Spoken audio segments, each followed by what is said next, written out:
America के कांड पर भारत का एक्शन, फंस गया पन्नू। कतर के राष्ट्रपति से मिलेंगे पीएम मोदी, मीटिंग से पहले डरा कतर। दोस्तों, हाल ही में खबर सामने आई थी जिसमें भारत और अमेरिका को लेकर तमाम बातें कही गई थी कि अमेरिका ने भारत की एक सिख अलगाववाद को मारने की साजिश को विफल कर दिया। इसके बाद अमेरिका की तरफ से भारत को चेतावनी भी जारी की गई थी और पन्नू को भारत का टारगेट बताया गया था। हालांकि भारत ने इसके बाद इस पूरे मामले पर पलटवार करते हुए अपनी बात रखी थी। भारत सरकार की तरफ से यह कहा गया था कि अमेरिका से मिलने वाली सूचनाओं को भारत गंभीरता से लेता है क्योंकि वो हमारी राष्ट्रीय सुरक्षा चिंताओं पर असर डालती है। ऐसे में सवाल उठता है कि अमेरिका के साथ भारत नरम क्यों है। तो वहीं कनाडा की बारी में भारत ने उसकी ऐसी तैसी कर दी थी। तो बता दें कि अमेरिका और कनाडा की तरफ से लगाए गए आरोपों पर अगर विचार किया जाए तो कनाडा के मामले में एक व्यक्ति की हत्या कर दी गई थी और हत्या की जांच चल रही थी। तो वहीं अमेरिका के मामले में हत्या की कथित साजिश है, इसलिए दोनों अपराध की प्रकृतियां अलग अलग है। इस मामले में व्हाइट हाउस की प्रवक्ता ने भी अपने बयान में कहा कि अमेरिकी सरकार इसे गंभीरता से ले रही है और इस मामले को भारत के समक्ष उठाया है। भारत का कहना है कि इस तरह की कार्रवाई उनकी पॉलिसी नहीं। हम समझते हैं कि भारत सरकार इस मामले की जांच कर रही है और आगामी दिनों में वो इस पर बहुत कुछ करेंगे। हमने उन्हें बता दिया है कि इसके लिए जिम्मेदार लोगों को बख्शा नहीं जाएगा। ऐसे में दोनों की तुलना की जाए तो दोनों मामलों में भारत की प्रतिक्रिया अलग अलग है। कनाडा के मामले को भारत ने बेतुका बताकर खारिज कर दिया था, वहीं अमेरिका के मामले में भी भारत की प्रतिक्रिया सहयोग की भावना वाली है।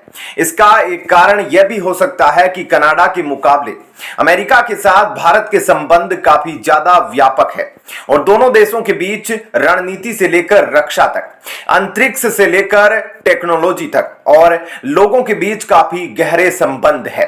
तो वहीं अमेरिका ने भी अपनी प्रतिक्रिया काफी संतुलित होकर दी, ना कि कनाडा की तरह। इस वजह से भारत का रवैया कनाडा की तरफ अलग दिखाई दिया। तो वहीं दूसरी तरफ कतर ने जो भारत की अपील को स्वीकार करते हुए भारत के 8 ऑफिसर्स की डेथ पेनल्टी पर विचार करने की बात कही है, वह काफी बड़ी बात है। आखिरकार भारत की मेहनत रंग लाई है क्योंकि भारत ने कतर पर दबाव बनाने के लिए अपनी एड़ी चोटी का जोर लगाना शुरू कर दिया था। ऐसा करने के लिए भारत ने नेचुरल गैस से लेकर एग्रीकल्चर और इंडस्ट्रियल एक्सपोर्ट हर क्षेत्र में नुकसान पहुंचाया। सबसे पहले तो भारत ने नेचुरल गैस लाइन बदलने की शुरुआत कर दी और फिर उसके बाद भारत ने कतर को चावल निर्यात करने से भी मना कर दिया। इसके अलावा भारत ने कतर पर 57,000 करोड़ रुपए का टैक्स चोरी करने का आरोप लगाकर भी जांच शुरू कर दी। ऐसे में कतर पर दबाव हर दिन बढ़ रहा था। अगर उन्होंने ज्यादा दिन तक भारत के साथ विवाद खींचने की कोशिश की होती तो उनके देश को काफी नुकसान हो सकता है क्योंकि हर साल भारत से हजारों की संख्या में टैलेंटेड लोग काम करने के लिए कतर जाते हैं जो इस डेथ पेनल्टी के बाद अपना फैसला बदल सकते थे और दूसरे देशों में भी कतर को लेकर डर का माहौल बन जाता। लेकिन इस अपील को स्वीकार करने के बाद अब भारत के ऑफिसर्स को सुरक्षित भारत लाने की उम्मीद बढ़ चुकी है, जो कि काफी राहत की खबर है। लेकिन जिस तरह से कतर ने भारत की रिक्वेस्ट को एक्सेप्ट किया है उसके पीछे को COP28 मीटिंग को भी वजह बताया जा रहा है, जिसके लिए पीएम मोदी UAE के दौरे पर जाने वाले हैं और वहां पर उनकी मुलाकात कतर के राष्ट्रपति से होगी, जिनके साथ पीएम मोदी की संभावित मीटिंग हो सकती है। ऐसे में माना जा रहा है कि यह इसी मीटिंग का असर है कि कतर ने भारत की रिक्वेस्ट को तुरंत मान लिया। ऐसे में क्या कहना है आपका इस पर जरूर बताएं, वीडियो को लाइक शेयर जरूर कीजिएगा।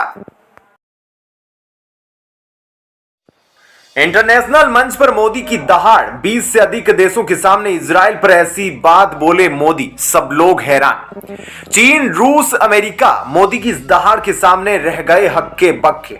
उधर सोया था पूरा पाकिस्तान, तभी भारत ने दागी बरमोज मिसाइल। दोस्तों, इंटरनेशनल मंच पर प्रधानमंत्री मोदी ने 20 से भी ज्यादा देशों के सामने इजराइल पर ऐसी बात बोल दी जिसके बाद चीन, रूस और अमेरिका जैसे देश भी हक्के बक्के रह गए।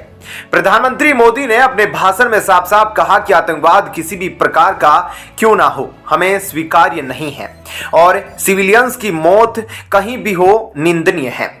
होस्टेजेस को रिलीज करने का जो समाचार सामने आया है उसका हम स्वागत करते हैं और यह उम्मीद करते हैं कि सभी होस्टेजेस जल्द रिहा हो जाएंगे।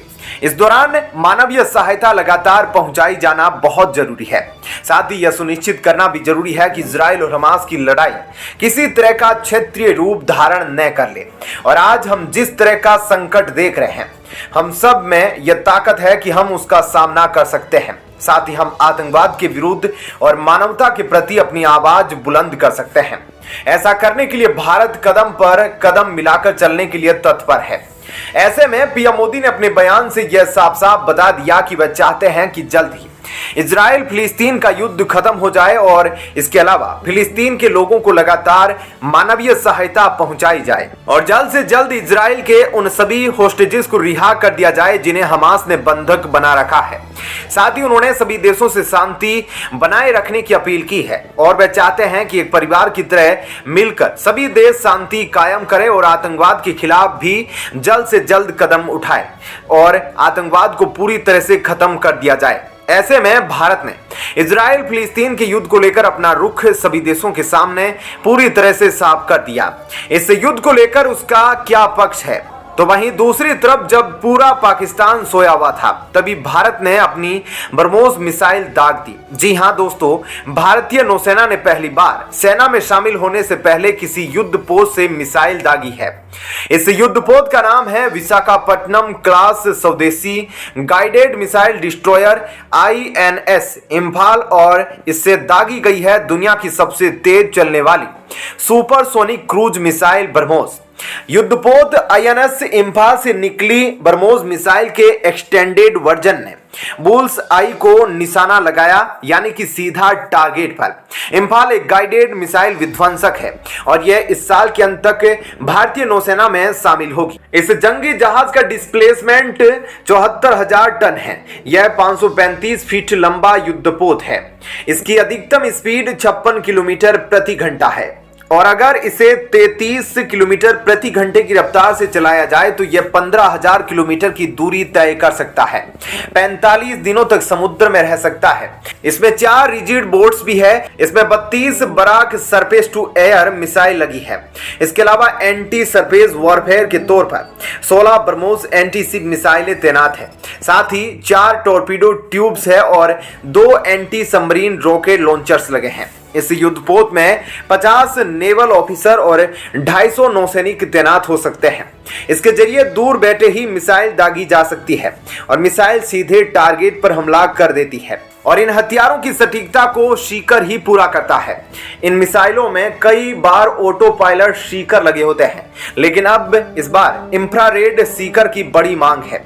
मिसाइल और रॉकेट में लगभग एक जैसे बूस्टर लगते हैं और बूस्टर वे यंत्र होते हैं जो गति को बूस्ट करते हैं, यानी बढ़ाते हैं। ब्रह्मोस मिसाइल के बूस्टर पहले रूस से आया करते थे। बता दें कि ब्रह्मोस मिसाइल हवा से ही रास्ता बदलने में सक्षम है और चलते फिरते टारगेट को तुरंत बर्बाद कर देती है।